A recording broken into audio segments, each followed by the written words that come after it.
Hello, welcome to the Infinity Stone podcast. I am your host, Matt. With me, as always, is Andy, and we are discussing X-Men First Class. And we're doing this because what the hell else are we going to do during this time? That's right. Last time we did Wolverine, we weren't sure if we were going to get to this before Black Widow. Now, we might finish the X-Men movies before Black Widow. It's like the monkey's paw finger curled when we said it's like, oh, we can definitely do it. And suddenly the pandemic started. That's right. So, now that you have all this time on your hands, this is the time to obviously be watching our show. We've done like 3 other X-Men movies, 2 Wolverine ones. If you haven't caught up, no excuses. It's time to really get into this. And what an amazing series that we've decided to cover. Just reliving these X-Men movies has been an experience that I'm looking forward to talking about. Yeah. And right now we're practicing extreme social distancing. Andy, you're in Canada. I'm in Philadelphia in the United States. That is more than 6 feet. I think we got this thing on lockdown. Yeah, still, every time I touch the keyboard, I'm still watching it. Uh-oh. I think we got ourselves a screaming banshee. All right, everyone. You guys, those of you who watch the show regularly, remember Christopher and his myriad of superhero impressions. For this one, we got a bit of a stunt. Oh, I didn't close all my closet there. All right. It's time for you to really harness the power of that scream that I've been listening to a lot more lately while trying to work from home. All right, come on up here, bud. Let's give you a few pointers. Move the camera up. Now, I want you to remember that this is a muscle, just like this. So all you got to do is scream, and you will bounce off the ground. Are you ready? Okay. Oh, what a great reenactment. Oh, come on over here, little Banshee. So, I think everybody wants to know, why Banshee? Why do you want to be Banshee today? I don't know. You thought you liked him, right? Yeah. Yeah, I have a theory that kids might like a character whose power is being loud. You? No? I'm not that kind of kid. No, you're not that guy? You like him because he flies? Do you want to show people how you made your little Banshee outfit today? This was what he did in lieu of going to school today. Yeah. This is part of your creative time. Show everybody what you got here, because you were screaming by so fast. People didn't quite appreciate the mastery. Oh, why don't you leave it on and show people? No? All right. Loops on a towel. About as strong as some of the effects in this movie. Like on par with Emma Frost's Diamond film. All right, buddy. You ready to go to bed? Here, everybody, we should make sure they look at your artwork there. Yeah, you're impressive there. I'll let them figure out which one you drew and which one I drew. You're very ready for bed because you actually haven't changed out of your pajamas today. Look, we're all doing things. There's different. We're going to see how far he falls. I one day might take care of this, but I don't know. I might not. Okay. Good night, bud. Good night. And when we come back, we will actually talk about this movie. Us turning on each other. It's what they want. I tried to warn you, Charles. I want you by my side. We're brothers, you and I. All of us together, protecting each other. We want the same thing. My friend. I'm sorry. No, we do not. All right, and we're back, and let's actually talk about this movie. So I usually start off by asking Andy, what do you think of the movie? So why change the formula? So this is, I don't know, probably like I've probably seen this at least 5 times, a little more than that. Sure. And I gotta say, I think every time I see it, my opinion of it drops. It is not held up well. I think the first time I saw it was in theaters, and it was late into the run, and I believe it was already a later summer movie, like late July or August or something. And I didn't have high hopes because, Last Stand happened. Right. X-Men Origins happened, which I didn't even bother seeing, but I heard about. This actually does come before the Wolverine in terms of, when it was released. But I'm like, I've heard some positive, like, it's fun type deals. And that's kind of what I came out of. I was like, oh, that was kind of fun. I'll see where this goes. But this last time I was watching it, and I ended up watching it over 2 nights, and I was bored a lot, and I also found it kind of dumb. And yet still, light years better than the movies we've been discussing prior to this. How about yourself? What do you think of this movie? I'm a little more positive than you are. I actually think that it's solid. Like, there are definite flaws, and we'll talk about them. But I also think there are some real strengths to this movie too, which balance out those flaws. The other thing is, we're coming off of watching all of the MCU movies thus far released, and in tone, this actually kind of feels like an MCU movie, not so much an X-Men movie, which is interesting because you might disagree with that. But, if you think it has kind of like, likable heroes, it has a forgettable villain, just kind of like the lightheartedness that it generally approaches a lot of its scenes, I think is very kind of MCU. I'm thinking of like the scenes when the kids are joking around before Shaw raids their like compound, like that's kind of like the lighthearted thing, and those are generally the scenes that play better in my mind. So overall, like, I think I'm higher on this than you are, but I've seen it maybe 3 times versus your 5. There you go. So maybe on my third one, I was right around where you are, and give it some time. Yeah, and like I've seen it more often because I've been showing it to my children and stuff. Right. But so like I honestly going into this, I was like, okay, we're back to X-Men movies being good after we slogged through Last Stand into Wolverines.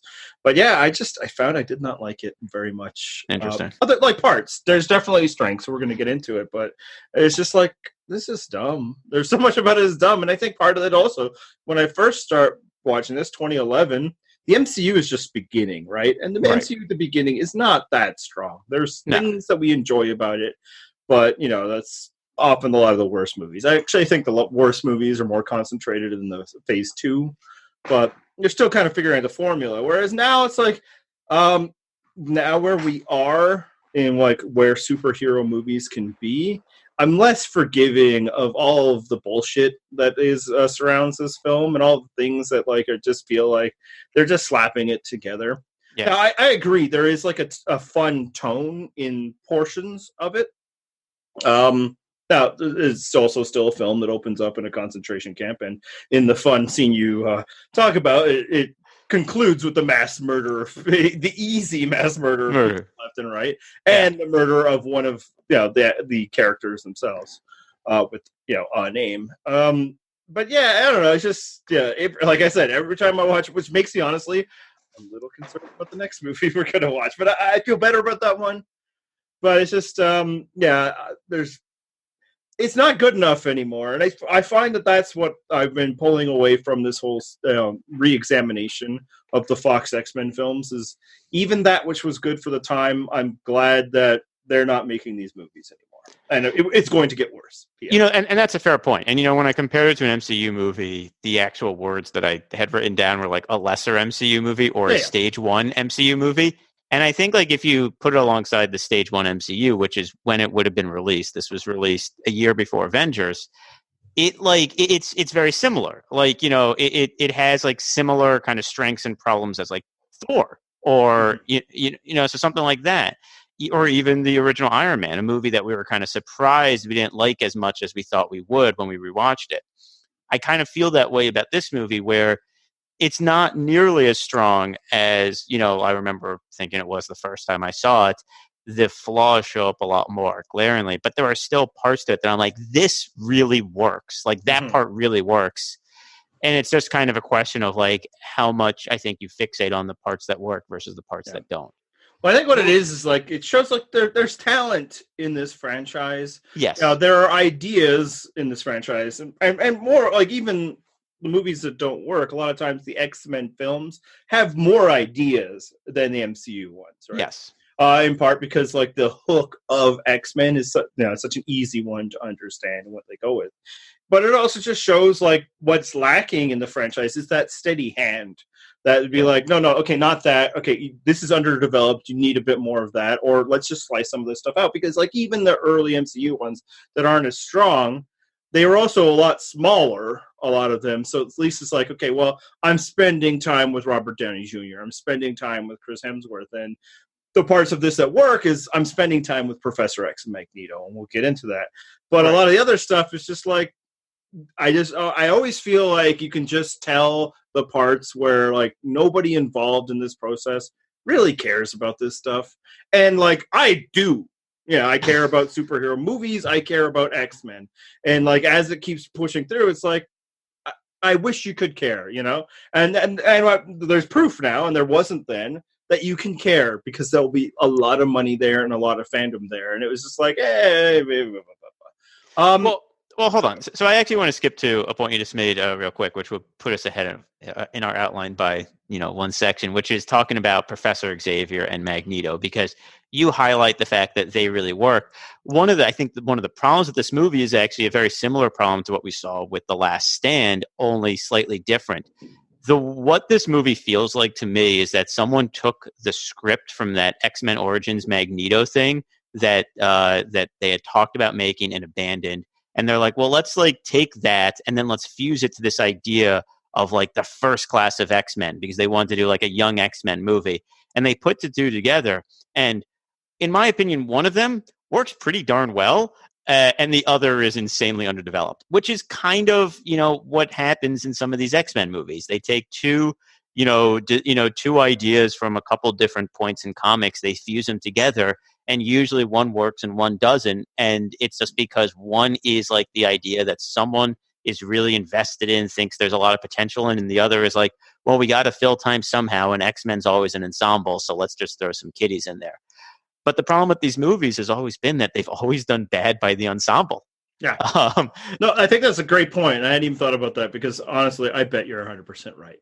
I bet, especially like the early Magneto stuff, that has to be out of a draft or somewhere. And the early Magneto stuff, if it is the best stuff. And I feel like this continues. Magneto Nazi Hunter's great. Absolutely. We're going to talk about that a few times in this podcast. And honestly, like it continues a trend of this entire franchise, is that they've always done really well in casting Professor X and Magneto and developing those characters, because that's the ideology that like is a real easy hook for people making these movies, especially when the people making these movies aren't really invested in like the idea of superheroism, right? Like superhero stuff, that's still kind of silly and funny, but this idea of competing ideologies and Malcolm X, Martin Luther King, which is always so problematic in a series that started with a bunch of white kids. But yeah, like that I get, and then we'll just throw this other stuff on the side. And that happens here. Like, James McAvoy and Michael Fassbender especially are really good in this film when they're allowed to be. And generally when it's the two of them playing off each other, they are allowed to be. But yeah, no, like the other stuff, it's hard to care, other than some of it is a little fun. Yeah. I mean, and I think that's the thing. Like the movie doesn't always care about that other stuff. There are a few sequences when they do, but they're generally sequences that front Professor Xavier and Magneto. And we'll talk about those sequences later. But, again, this might actually be my favorite depiction of like the Professor Xavier Magneto relationship, because it gets more at the friendship that I think the friendship and respect that underlies it than the earlier X-Men movies do. Because by the time of the earlier X-Men movies, they're just kind of enemies. Yeah. There's like some respect there, but it's not. But there's really kind of a history that underlies it, and I think this movie does a really good job of building up why they're friends, why they respect each other, and then of course why them turning into enemies is more of a tragedy than this is the way it always is. This is the way it has to be. So for that reason, like I really like their dynamic here. But going back to what you've been saying in the earlier X-Men movies, the fact that they concentrate and they put such good actors in these two roles makes it impossible for them to ever go away from them. And we're going to be talking about them casting someone way too good for the role in a bit too, because that's coming up. That's another problem with this movie. Yeah, and like, so they're really strong in that. I say the movie actually does a decent job of explaining their friendship. The rest you just get because of the chemistry of the two actors, right? Because it's kind of like the Jean Grey Wolverine thing. They don't actually know each other that long. Right. Well, I think the movie does a really good job displaying their respect for each other more than their friendship. Yeah, and like where they feel connection. Now, what this would have benefited from is like a longer time process, and you know you could do that with time moving on. You don't need to give us 2 hours of it, but it still feels like the basic part of this movie takes place in less than a month. Right? I think they mention a week during the training section, which is insane if you think about it. That it's like, oh no, we've now trained these kids in 1 week. Mm-hmm. But you buy it and you feel it because McAvoy and Fassbender have a great chemistry between them, and the times they're given. So and this is where they kind of the movie gets into a bit of the prequel, because obviously the earlier movies always talked about the past relationship between Xavier and Magneto, and it's like, well, this is our chance to show it.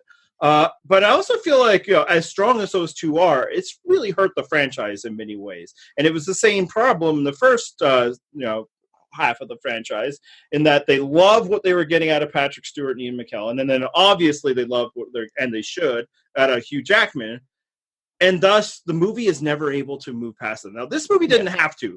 Honestly, I feel like that this movie was just more Professor X and Magneto. That would have been, perfect.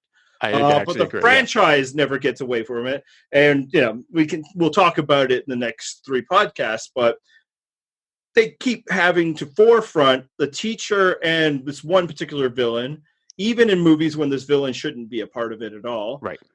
To the detriment of the actual X-Men. And you started reading X-Men about midway through us doing this podcast series, and I think you've come to realize the best X-Men don't have a lot of Professor X in it. No, he's terrible. I mean, he's frequently terrible, which actually dovetails with a point I'm going to be making later. But you know how he kind of treats Raven in this movie? That's kind of how he treats like the kids throughout the series, at least when I've been reading. No one does disapproving like Professor Xavier does disapproving. He is kind of an ass. So, and I do like that the movie lets him be that. They're not afraid to go there. He's a dick. Yeah. And kind of selfish.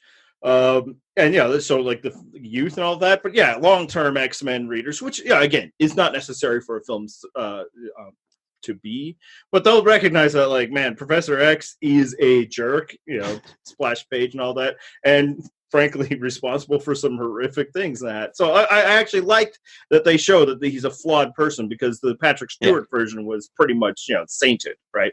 Well, and the Patrick Stewart goes, going back to some points I made when we first watched them, I think was more based off the animated series, where he was more sainted. The animated series Professor Xavier was generally more of the saintly figure, whereas the comics one is deeply flawed, and at the point that I have reached, absent entirely. So, and generally he was the one staying back, because it's a character in a wheelchair and not so good in the smashy fighty stuff.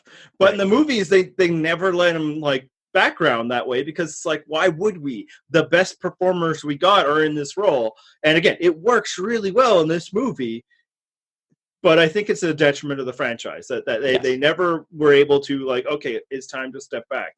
They didn't keep putting Samuel L. Jackson in the forefront of Avengers movies, and this never gets there, because to get to the other point, this is the other half of this movie is a getting a band together type film. This is the forming of the X-Men, and because they wanted to break away from all of the bad impressions that they made with their last film. They're like, okay, we can't use any of those characters, so we got to just ramshackle a bunch of weird characters through the different parts of X-Men history and throw them together. And the result, other than Mystique, which was a character obviously from the earlier films, and also one that they'd hinted had a past with Magneto, the result is a brand new team. These are the new team. These are the new X-Men. Do you give a shit about any of them? Okay, are we including Mystique and Beast in these new X-Men? Yes. Okay, so I care about them. You genuinely care about those two. That could be your answer. Could be yes. Yeah, those two. No one else. But I also think that the movie very clearly foregrounds them as being above the rest of the team. It's we talked about in the old movies that there was kind of like a hierarchy. There was like Hugh Jackman, Professor Xavier, Magneto, and then like maybe Jean Grey. And In Rogue generally. Oh Rogue, maybe Jean Grey. In these movies, it's well, at the moment it's Professor Xavier, Magneto, Mystique, and then like maybe Beast, and soon Mystique will actually pass the former two. But it's kind of it's like these movies don't have the ability to actually care about more than 4 people, and it really shows because these kids, they're nothing. Like they have the only good scenes they have are generally carried by Jennifer Lawrence's insane charisma, which the movie got really lucky they cast her right before she became enormous. Yeah, no, that's all it is. And frankly, that's why they elevate Mystique and Beast, because Nicholas Hoult was also a bigger celebrity than the rest. If his movie is made a couple years later, then maybe Angel is a bigger part because Zoe Kravitz became more famous. Like that's all that's dictated by is the level of fame of the performers. Whereas whoever the dudes are that play Banshee and Havoc weren't and will never be big names. So they don't care about them, and it's like this is you're forming a team. This isn't even like the first X-Men where they have the excuse that there was like already a team, and they're thus Rogue and Wolverine are the prospective characters for the people new to this world. Yep. And like as low level as attention as those films gave, like Cyclops and Storm and all that, so much more than these characters, right? So it's like forming a team, and all they are superpowers. They're not people. They're not characters. To the point where they just jump ahead to their code names because why bother learning who's Sean and Alex? And that's not great, especially and this, obviously more of a discussion later. They're just going to get rid of them. This is it. Which blows my mind. Just like, I mean, I guess it's, there is some benefit to realizing, oh, hey, like these kids are adding nothing, just toss them aside. But that leads to then its own problems, which, we'll get to in the future movies. But those movies have just bigger problems than that. But just like to finish the thought, it's just like this is a thing I complained about earlier. It's like they just will grab characters out of the mythology of X-Men because they want to do the special effect associated with them. Yeah. So why are the members of the Hellfire Club Riptide and Azazel? Because they wanted to do a tornado thing, and they figured that out was different, even though that actually isn't how the character Riptide, but whatever. Riptide enough. Tornadoes, sure. And then they really liked the teleporting special effects they did next to, so they wanted to do that. So they got this other one. Evil Nightcrawler.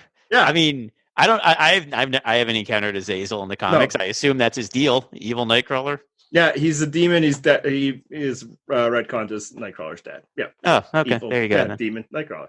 And that's it. And it's like these characters. I don't think either one has a line. It was just like, we want those special effects because they think they'll look cool. We want Havoc for one. I think that was largely because like it feels like they should have a Summers brother, but again, they were under the directive of we're not introducing new mutants. For one, we just use Cyclops in Wolverine Origins. But that'll look cool. This Angel one, won't it look cool with pixies? And also we can make it a stripper. We're going to get into that. But it was just that all these characters are, and it's going to be that way for the rest of the franchise. We'll get into it. I think the next movie does that well for a very specific reason. But it is a frustration that this franchise has never viewed most of the characters, these assets, these IPs that they have access to, as anything more than that'll be a special effect that we can use. Right. No, and I completely agree. And so the biggest other thing about this that I do think strikes at the tension of it is that they decided that they weren't going to quite do a prequel, although they clearly want to cover narrative ground of the movie, both the Magneto-Xavier relationship, also the Magneto-Mystique relationship. They even tease, Stryker's origin a bit. But it's not quite a prequel because they're going to, stuff happens here that never happened in that other world. Right. But it's also not a reboot because they can maintain some level of continuity of like this will go there, and obviously the Hugh Jackman cameo. Was it worth doing that kind of prequel, what I think some people coined a requel. So I think in this movie, the weird tension between is this a prequel, is this a reboot? I think that doesn't really impact it that much either way, honestly. Mm-hmm. I think the one thing about it is that it makes them set it in the past, which we'll talk more about kind of the era trappings of this movie.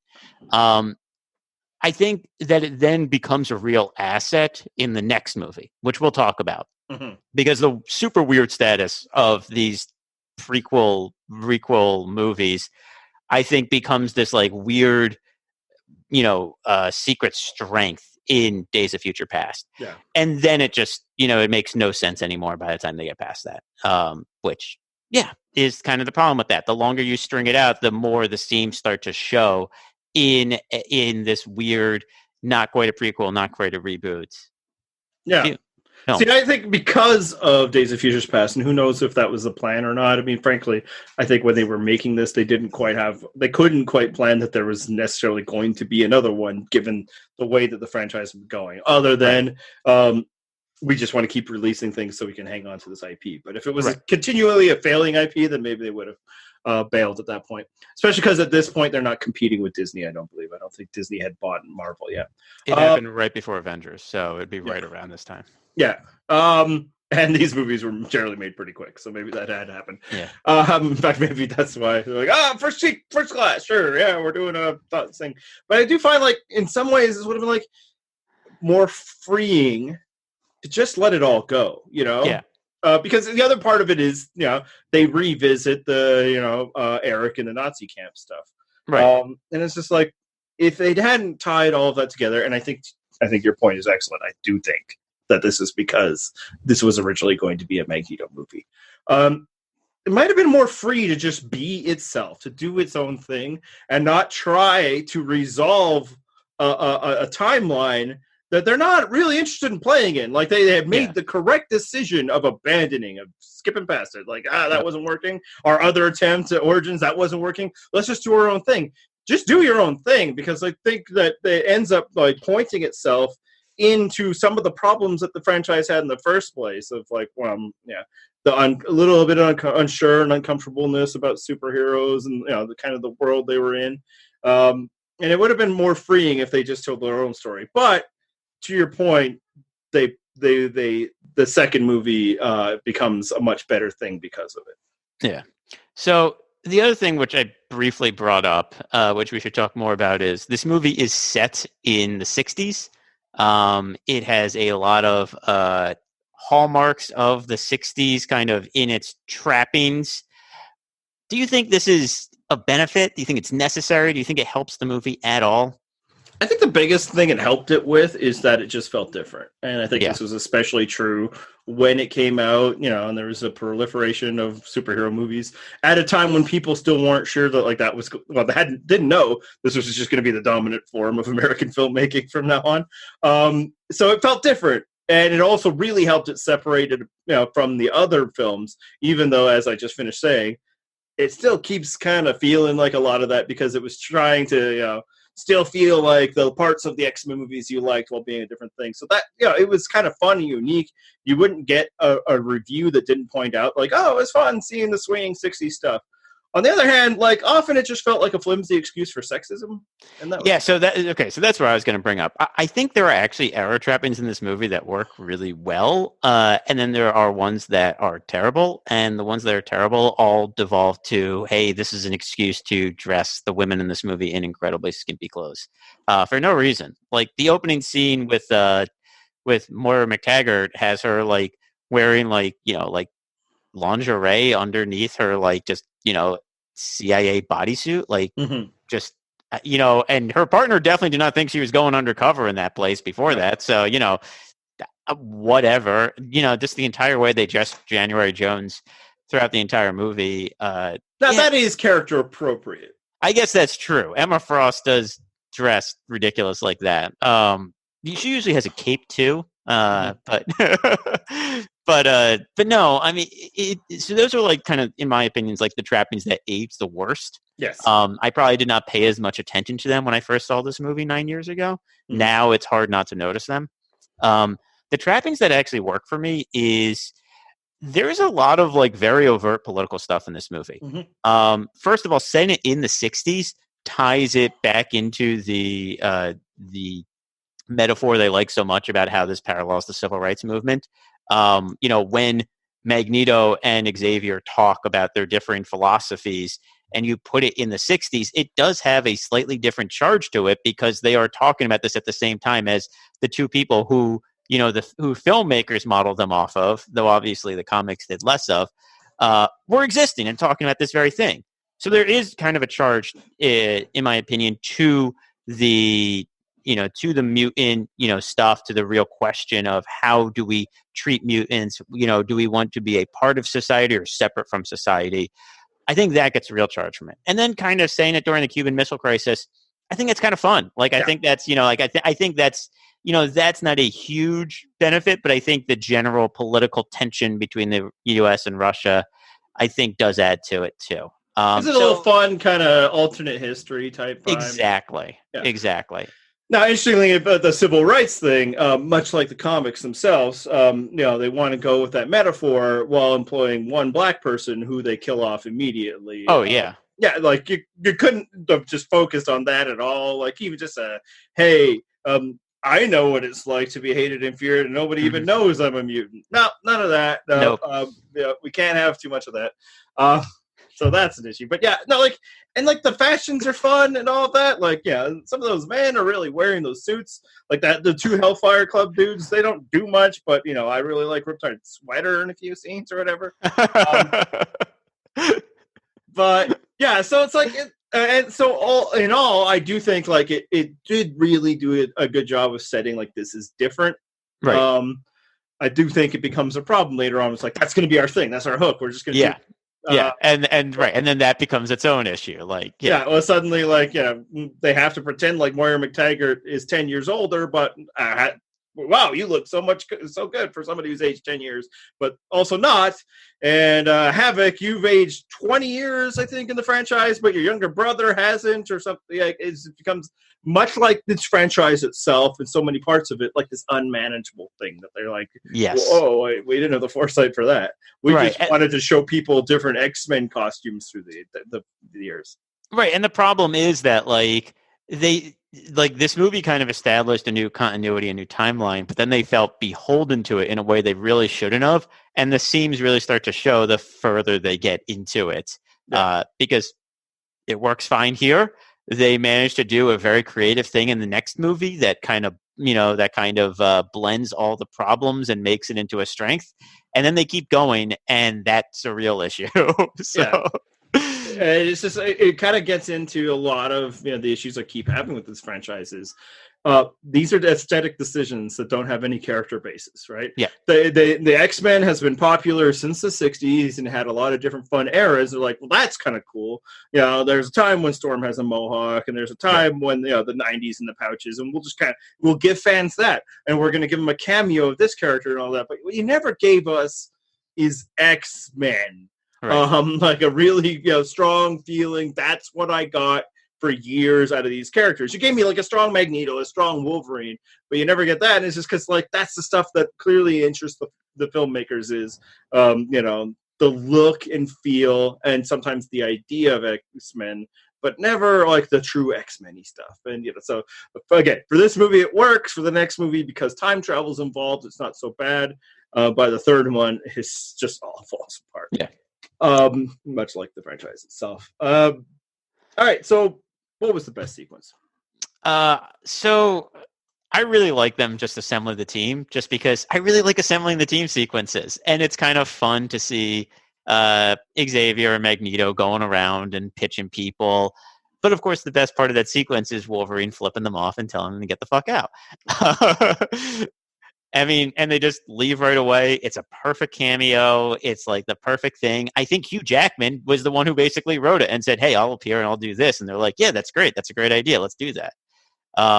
And so, yeah, that's my favorite part of the movie. Yeah. Which No, I enjoy that.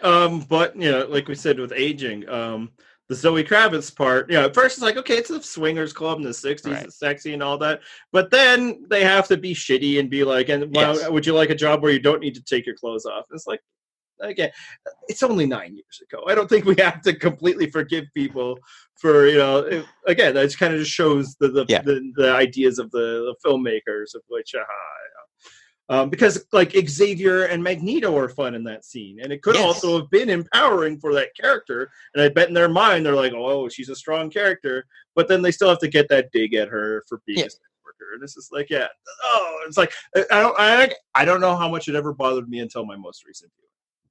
I think I felt the same way to that. But there are other like little scenes I like too. But you should probably give your favorite scene first.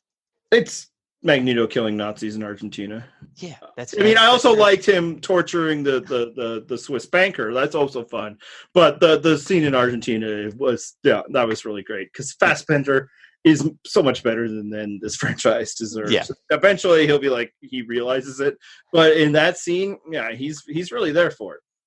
Yeah, no, I agree, and I do like his final scene when he kills Shaw. Yes. That's another really good scene and really well acted. I mean, honestly, the hero of this movie isn't, Professor Xavier and Magneto. It's just Magneto. Yeah. Professor Xavier has no story in this movie. Like, he doesn't have, like, a conflict. He just kind of is, like, mildly shitty, and then he becomes a teacher, in his superiority. And that's his, like, arc. Yeah, he's mostly like amused by a lot of the situation. Like, I was right, Right. Like, I don't know if he ever gets heroic until he gets shot in the back.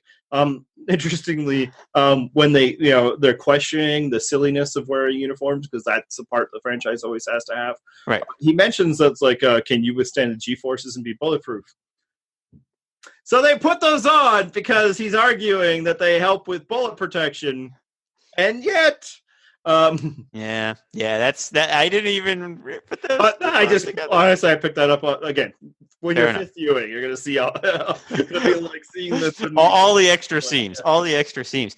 I mean, but think about it. Like, this movie starts with like Professor Xavier. I guess it doesn't start, but one of the first times we see him is he's in a bar and he's using like a mutant pickup line to just hit on a girl, and it's like, again, like he's just kind of like mildly kind of sketchy. Yeah, he's just kind of sketchy throughout the movie. He treats Mystique like crap, honestly, throughout a lot of this movie. It's like it's one of the parts where you're like, how are you the hero of this movie? Which is why I think he's just not. Like, it's just Magneto. Like, Magneto's the one who, like, we actually are like, yeah, kill those Nazis. Like, why are you stopping him from killing Nazis, Xavier? It's a freaking Nazi. Kill it. Those are the things Nazis are good for in film, and all of that is this. Yes. And like the mutant proud stuff is all Magneto, and it doesn't even have to be necessarily militant. He's the one being like, stop trying to hide who you are, and X is like, nah. And like that could have been an interesting theme again if the film franchise even would continue with it, that this was like the growth of it. This was douchebag Xavier, and through his meeting with the Magneto and seeing the rise and fall of his friend, he realized the gravity of the situation. But of course it doesn't get to that. It's frankly, now just thinking about it, is the worst parts of the next film, but I don't want to get ahead. But Magneto is so awesome. Fassbender is so great as Magneto, and frankly, I don't know if any of the then he does well in the next one, but none of them really gets the same purpose as the beginning of this film, and why. I think your point. I think it's 100% right. Now it's canon in my mind that all of that was from an earlier movie that never got to be made. Yeah. But I mean, it does. But again, there are other parts of this movie I like. Besides the assembling the team, like the actual training sequence is fun. It's like Agreed. It's like, let's like figure out a way to do like a Rocky montage only with like superpowers. It's like, yeah, I'm down for that. I like when the kids are hanging out in the compound before Shaw attacks. Like when they're like, oh, it's like they're like kind of joking around. They're like, oh, what do you do? What's your power? And then like, Havoc is like, oh, well, stand back. And like they all peek around the corner, and then he's like, no, get back. And then they peek around the corner again. That's cute. That's funny. Yeah. Like, that's good. I generally like Mystique and Beast's flirtation, though again, that owes a lot to Jennifer Lawrence being absurdly charming. Like, it's really easy to see why she became a movie star in even this and fairly underwritten role. She is like, holy crap, you're much better than pretty much everyone in this cast except for Fassbender. Yeah, that's the thing. Like, I'm not sure I care about Mystique, but I care about Jennifer Lawrence. Yes. Yeah. So I mean, like, there's a lot about this movie to like, but there's also problems, and we should probably talk about them. Yeah, you got at this a bit. Much like many MCU movies, the villains are awful. Now, Kevin Bacon actually I find isn't too awful when he's just allowed to eat. Scenery? Oh yeah, for sure, absolutely eat that scenery. And he's doing it, and I'm fine with that. His character is nothing, and the plan is both stupid and boring. The whole Hellfire Club, God. World dominate, and like just make it world domination. Like that's honestly a thing I've said about some of the Marvel ones. Is that fine? Just make it that they're trying to take over the world, so I don't have to spend time with them. I can just spend time getting to know my heroes.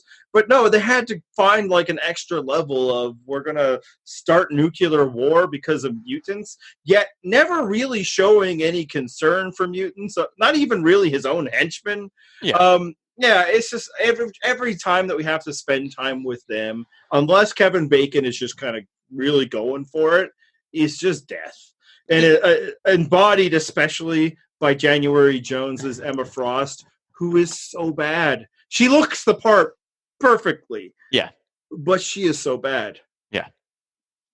No, I mean, I have to agree with you. The convoluted plot makes no sense. And the thing is, I think there's an idea there that's underdeveloped, which is that like they say like, oh, like nuclear, it's like, mutants are born out of, like the nuclear blast, like, the nuclear blast have started the, the age of mutants. And so I think had they like done maybe a little more there, they could have justified like, oh yeah, no, it's like, setting off nuclear bombs or nuclear reactions has caused people, has caused like the growth in mutants throughout the world. But they had no interest in doing that. And like you said, he had no interest in mutants. Yeah, that seems like a Magneto plot. Like going forward, like Magneto, who's the guy who cares about the mutant race. Right. Maybe he'd be interested in that.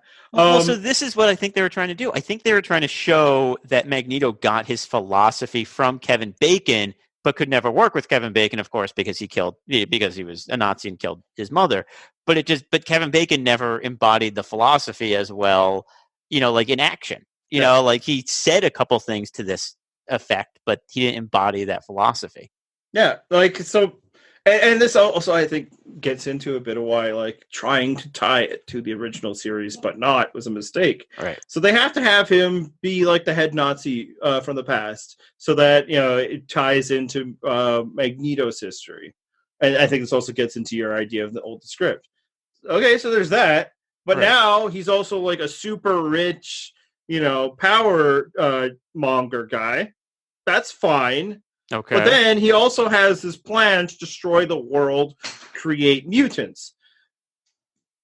Those don't fit together. Again, if you really put the work in, they could, but they don't, and you shouldn't. You're introducing a whole lot here. Simplify the villain. Just be rich fuckers who want power is enough. Yeah. I mean, that's honestly, all the Hellfire Club is in the comic books. Yeah, and I think one of the biggest problems in this movie is the fact they spend a lot of time just setting, Shaw and the Hellfire Club up in the beginning of this movie. Like, it takes like almost an hour to get to like the actual like, oh, like let's go find some other people and like till Xavier and Magneto even meet up. And it's like that's too long. They should have been meeting up way earlier, like way quicker. And like they spend all this time kind of establishing these villains, and then it's never really coherent enough to justify the time spent with them. Kevin Bacon gets the one line of "We're the children of the atom, so we're going to do this." And right. Okay, that's like, I get it. You read Stan Lee and Jack Kirby. Right. For one, why we would ever want to base your ideas on like the worst era of X-Men, the one that almost killed this entire idea dead before it started. Right. But it's because you probably just bought a few of the masterworks here or there to come up with this otherwise unique story. Yeah, and it's all that time. It's like, again, Just make him be a Bond villain. You want to? He has a freaking submarine like base and stuff. Just, I want to be rich and have all the money, and who can stop me because of how powerful I am? That's enough. That's all we need. Now get the heroes. Or even you could just have him be like, what if one of the reasons he wanted nuclear war was because he was like, I'm going to stand where the bombs are falling and absorb all of the blasts. He could do that. That would work. I don't know why he would want all that power when, he has a nuclear sub at his disposal, but he can do that. They established that. Fine. But he's like, no, I'm going to be over hanging out here in Cuba. And it's like, okay. Why does he even power himself up with the nuclear sub? He's like, oh, I'll take care of this myself. And then he gets interrupted before he ever does. I think he was going to blow up those fleets, I think was the idea. With what? Punching? Like, he doesn't have laser blasts or anything, I guess. Yeah, it's that like ball of energy. Yeah, you're right, ball of energy. Yeah, that's a whole other thing. Though we never see him actually throw it. We see him like put it in someone's mouth once. Yeah. Which is also so dumb. It's like we have this character whose entire power is to adapt to survival, and then we're not going to have him do that. Right. But he'll stick his head in a fish tank once. So we're good. We're good, right? Yeah. Again, a character that nobody was ever asking for to be on screen, by the way. He was invented probably like 1 year before this movie ever came out. It's just like it's all to your point, it takes too long. The stuff at the beginning, okay, the concentration camp, bit overwrought, overdone, but it's emotional. It's Magneto's arc. Right. Killing Nazis, A+. Yep. And then it's like, that's when eventually I paused it, like, let's go to bed. Like I couldn't believe how disinterested I was. And then actually the second half, once we start like X-Men being X-Men, it's good. It's thin, but it's fun. Yeah. For me, the worst parts is all just the Hellfire Club stuff. No, I completely agree. I mean, like we talked about how the kids are disposable, but at least they have some fun moments.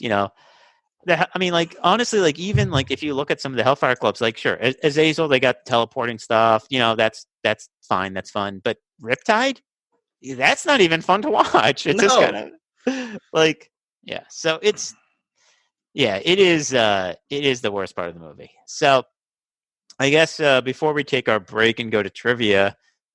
We've talked a little bit about this, but how well does this position the franchise going forward? The fact this is neither a prequel nor a reboot. So when you first watch it, it's like, okay, I don't know these kids yet, but the team is finally together. Now Xavier clearly it seems to be he's going to be in the wheelchair. Magneto is now Magneto. Right. All right. I'm interested in where this world will go. We can flesh these characters out, maybe, bring in a few others. The X-Men are now a real thing. Professor X is focused on this. Let's go.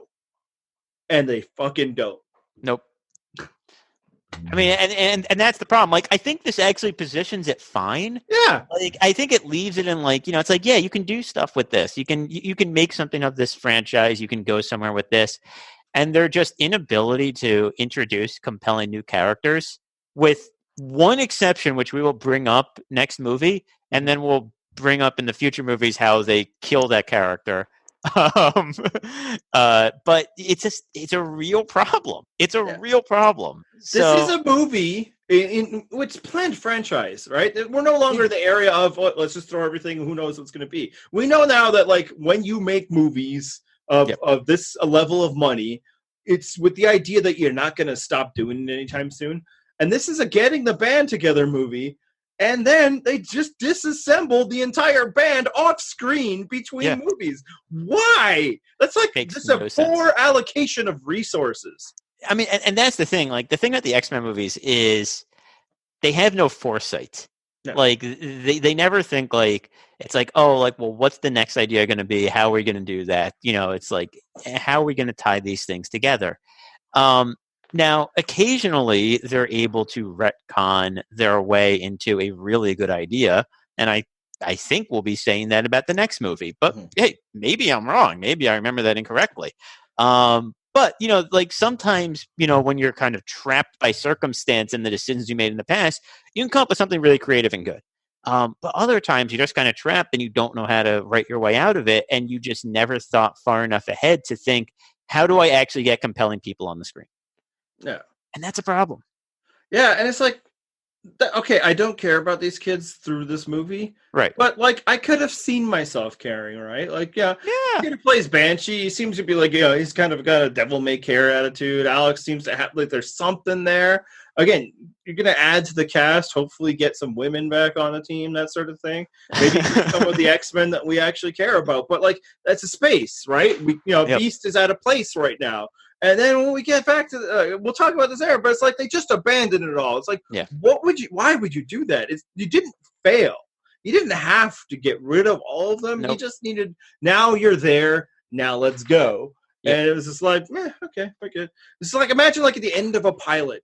Yeah, okay, we've now established the stakes of the series, the characters and everything. And then the next episode is like, none of that. None. We're right. none of that thing. Yeah, like we killed off, like we just said goodbye to 4 of the characters. And, the 3 main ones are still here. Still got the 3 main ones, but like everyone else around them that we were telling you, you're going to care about these people in the future, they're gone. Yeah. Different people. So frustrating, that's it is. Well, that's also part of probably my viewing experience now is that like I think probably the first time I was kind of mildly interested in like Havoc and Banshee and all that. Sure. Just because like I like meeting new superheroes. Like I'm not that complicated a man when it comes to these things. But now watching it and knowing full well that like nothing. Yeah. This is going nowhere. There's no point in investing in these characters. There's not even a whole point in investing in some of the ongoing storylines of like Professor X and Beast. It's just like, I don't know how you start a franchise that way and then just be like, now yeah.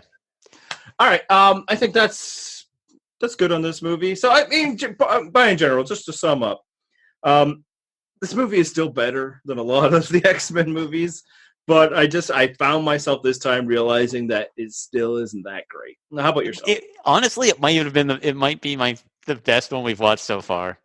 Oh yeah.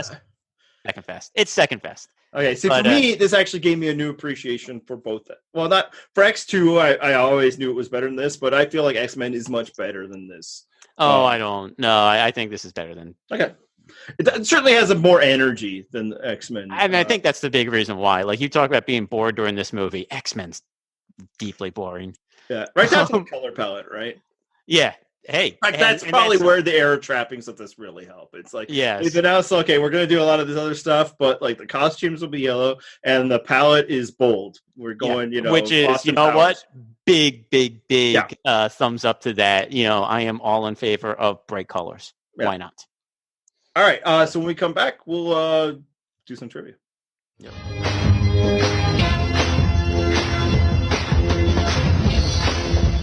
Excuse me, I'm Eric Lyncher. Tell Xavier. Go fuck yourself.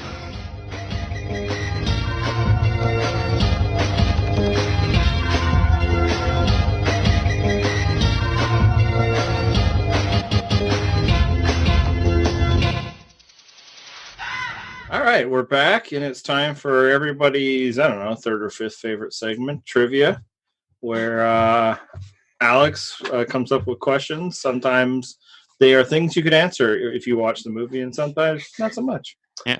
We're going to have to see how it goes. And Matt and I compete, and we don't know what the score is. Let's just assume I'm winning.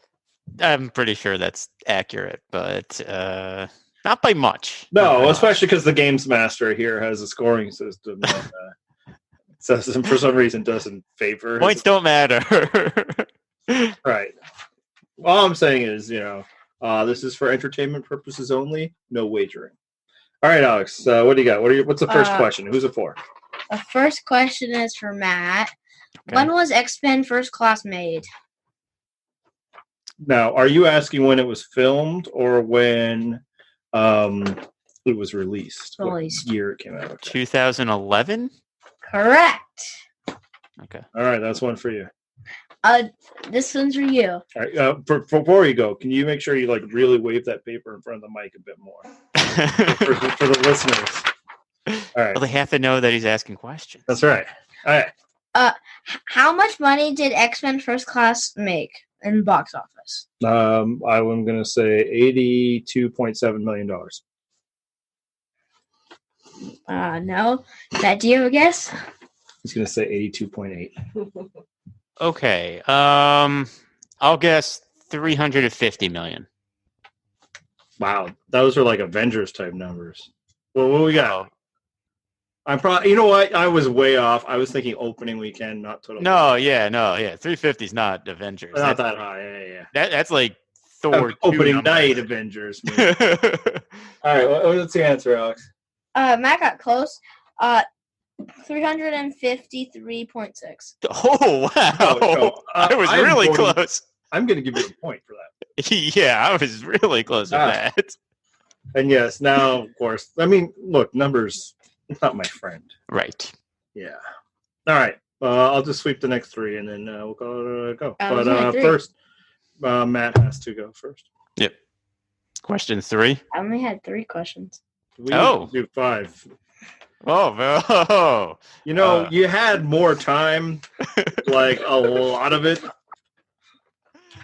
Well, the rules done changed. The good news is the final question is worth like 100 points. Yeah. So, you know. Oh, okay. I see. All right. So first to buzz in.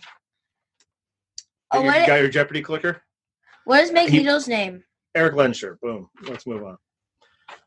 Which I think actually was invented by the movie series. I don't believe they had given him a name at all in the comics until. I think he was referred to as Magnus in the comics. Magnus, it was definitely. Yeah. And for a while there, he was called Michael Xavier. Right. Yeah, because he was his cousin. And the comics actually has given him another name since then. Magnus, really? Eisenhart or something. Weird. Yeah. I think the original movie gave both Magneto a name and Rogue a name for the first time. I did know that they gave Rogue the name. So, yeah.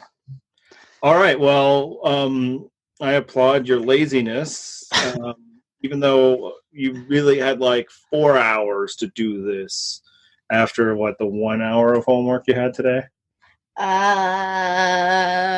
But somebody made him handwrite them out, and much like his name went from Alexander to Alex, once he had to start writing it out, the questions.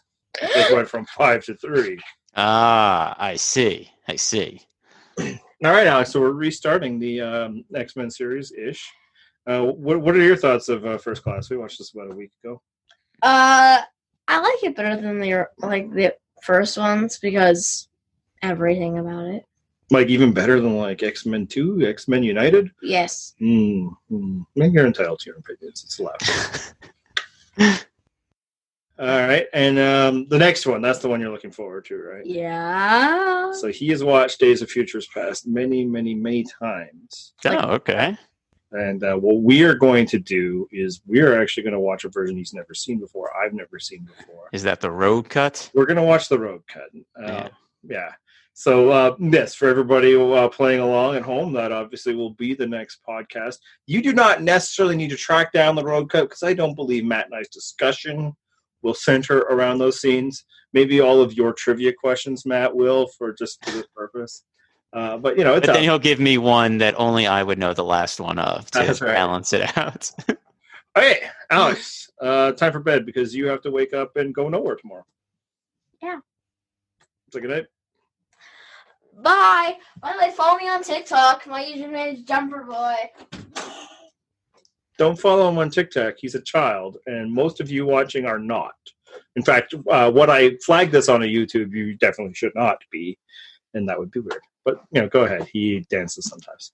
All right, when we come back, it's time to talk comic books.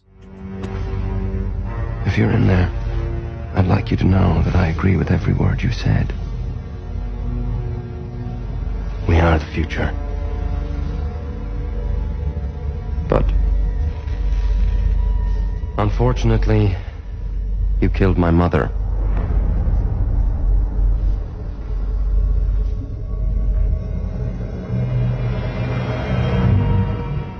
This is what we're going to do.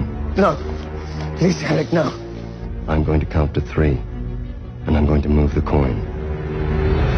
And we're back, and now we're going to be talking about some comic books. Andy has picked out one for us that will actually be very relevant to a point that I made earlier. Good work, Andy.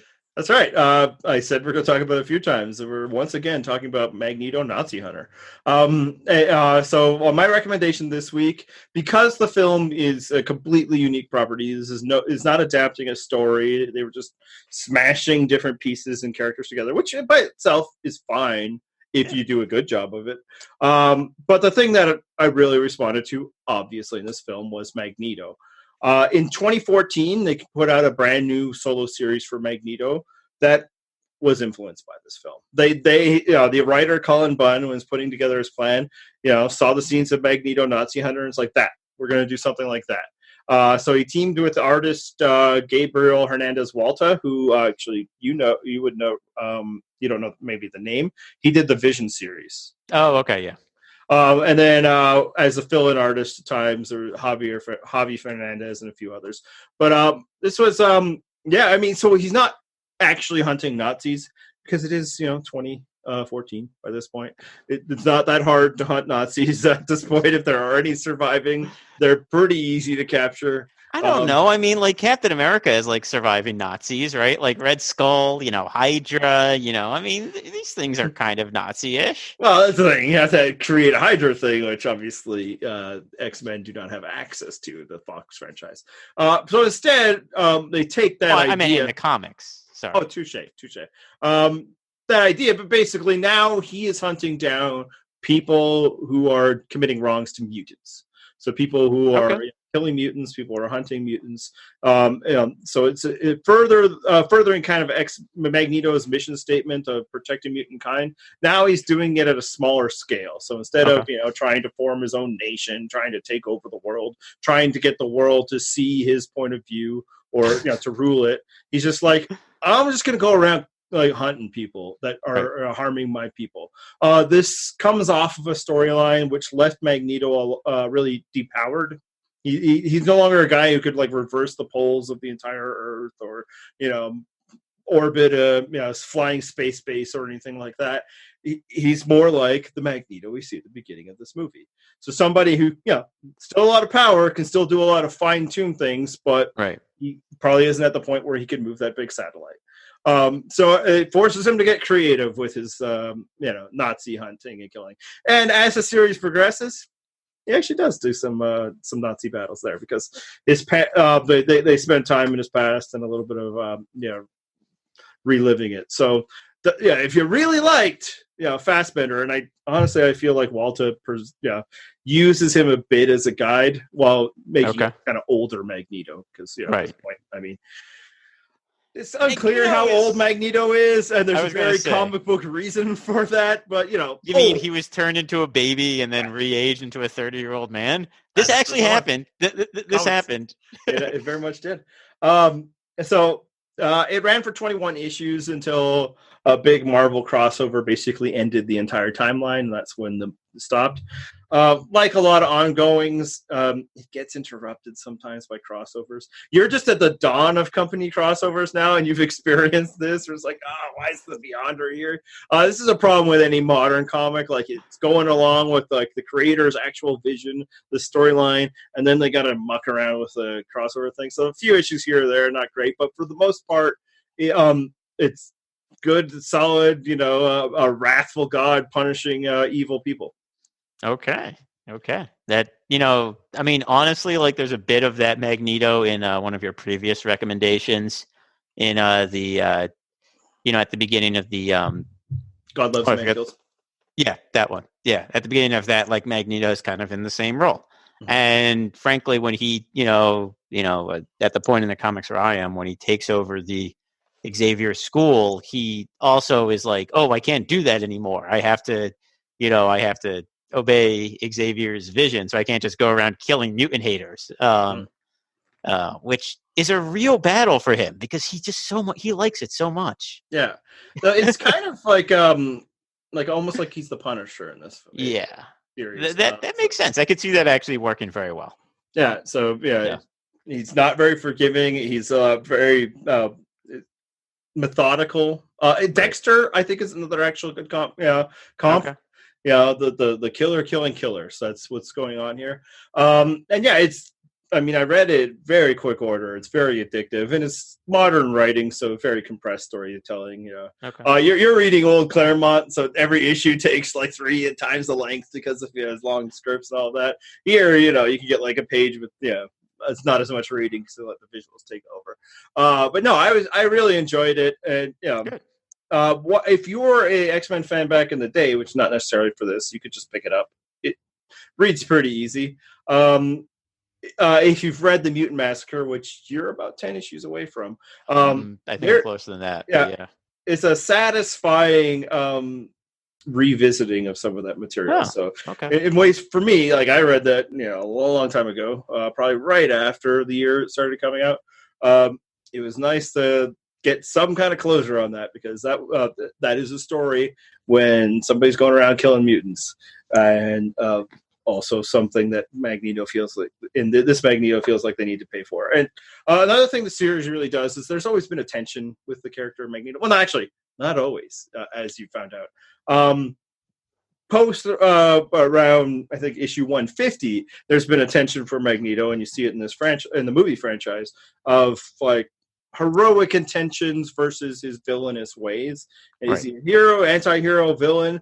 I think this series does a really good job of blending all of that. They are not hiding the fact that Magneto is not a nice man, even if as a reader and the way he's presented, you're kind of rooting for his goals. When he comes, head to head with S.H.I.E.L.D., who are hunting him down because he's a mutant terrorist, you're rooting for him. But you're rooting for the bad guy. It's not even like a Breaking Bad situation where you might be seduced into thinking Walter White's doing everything for good. Magneto is good. Spoiler to the pilot. He's a meth dealer. So that he's not a good guy. He's brutally killing people in the street in the very first issue. But at the same time, you're like, that guy probably deserved to die. So I think the series does well in recognizing both his intentions and how the good intentions and the path that it leads to. I mean, and I think generally Magneto works best when he is at that kind of like mutant, like the last mutant protector, the only person who's willing to give mutants justice because the system won't. It's just and in that way, your Punisher comparison I think works really well for him, like as a character. There's a real similarity there between the two of them, I think, in terms of kind of like how they function. And actually just kind of going back to the movie for a bit, one of the things I like about Magneto in the movie is that like he's the harsher taskmaster than Xavier is. Mm-hmm. But he's sometimes right, just as Xavier's kinder methods are also sometimes right. So... in terms of continuity, like this is at the time this is happening, I believe Magneto was also on like Cyclops' harsher X-Men team and all that. You don't need any of that. I read some of the X-Men things that's going on before that, but like some of the things that led him to this point, I haven't. You can just dive right into issue 1. The first 6 issues are collected in a series in a collection called Infamous. Really powerful cover imagery of Magneto making his helmet out of barbed wire. If you're just like, if your favorite part of this movie was like mine, Magneto hunting down Nazis, this is the comic book version of it. Sounds good. All right. I think we're done here. Yeah. So next up, I think before all of this world stuff's going on, because we don't even know how long that's going to be, we might actually do another one of these podcasts in the next few weeks, because you certainly got the time.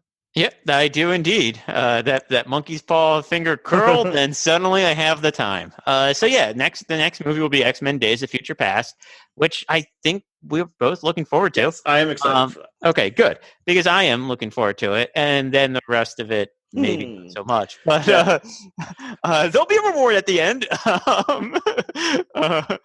Maybe we should just save that one. Maybe we should save it for the end. Other than the one that they keep threatening will come out someday. But if you're interested, the way we're going to attack these next part of the franchise is much like how we did the first 2 Wolverines together. We are going to watch the X-Men portions of the franchise, 1 through 4, or right. 5 through 9, or however you want, 4 through 7, 4 through 8, 4 through 7, 4 through. Geez. Yeah. Whatever. Starting at First Class here through to Dark Phoenix, and then we will go into Logan and the Deadpool movies. Right. So we won't do it in some order. I'm not sure if we're going to do Deadpool before Logan or Logan before Deadpool, but we'll figure that out when it comes to it. Next, be on the lookout in the next few weeks for Days of Futures Past. It should be fun. And where can they find us, Andy? Our website is infinitystonepodcast.wordpress.com. Our Twitter handle is pod_infinity. None of which means anything for what we're doing now. Nope, it's true. It is true. We're also on. Are we still on YouTube? Yes, in fact, that's why we're making this a video. That's correct. Yeah, I figured as much. I don't know. The world's changed so much. Who knows what we're doing Does anymore? YouTube even exist? I don't understand. I'm just a simple guy here in my room with my dog. Look, it's been a week since we started this, so no. This has been the longest year of a week ever, and that is not an original observation, but it is so true. Yeah. So obviously YouTube's the best way if that's the sort of thing you're into, or subscribe to various podcast things. All right, I think that's good. See you.